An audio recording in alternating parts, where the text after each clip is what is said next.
ओम गण गणपतये नमो नमः। श्रीमद् वाल्मीकि रामायण अरण्य कांड 41वां सर्ग। मारीच का रावण का विनाश का भय दिखाकर पुनः समझाना।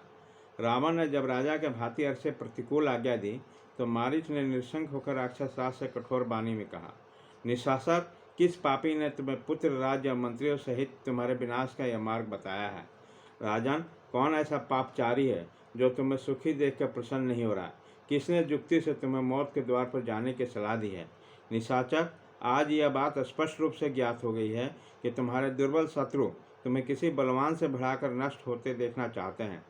राक्षस राज, तुम्हारा हित का विचार रखने वाले किस नीच ने तुम्हें यह पाप करने का उपदेश दिया है? जान पड़ता है और तुम्हें अपने कुकर्म से नष्ट होना देखना चाहते हैं।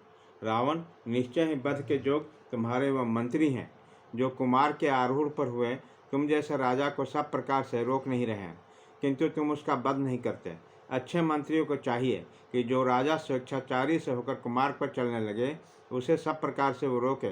तुम भी रोकने के योग्य हो, फिर भी वो मंत्री तुम्हें रोक नहीं रहे। विजयी वीरों में श्रेष्ठ निशाचर, मंत्री अपने स्वामी राजा की कृपा से ही धर्म, अर्थ, काम और यश पाते हैं।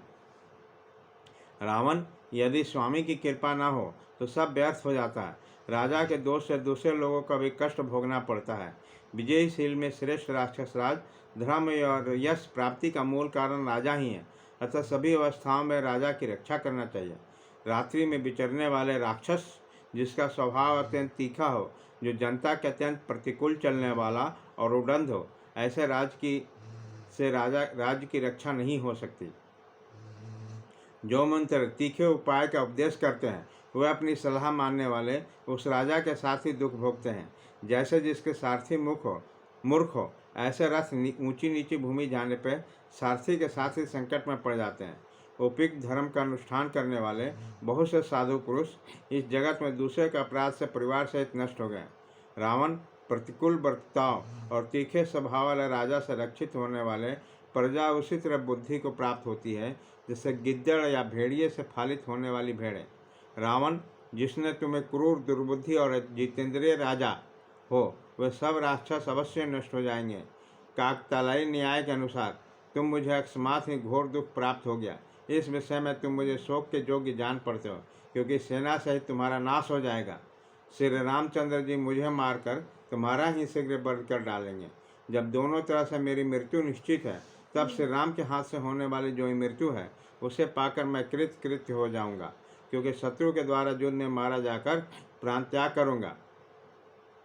तुम जैसे राजा के हाथ में बलपूर्वक प्राण दंड पाने का कष्ट नहीं भोगूंगा।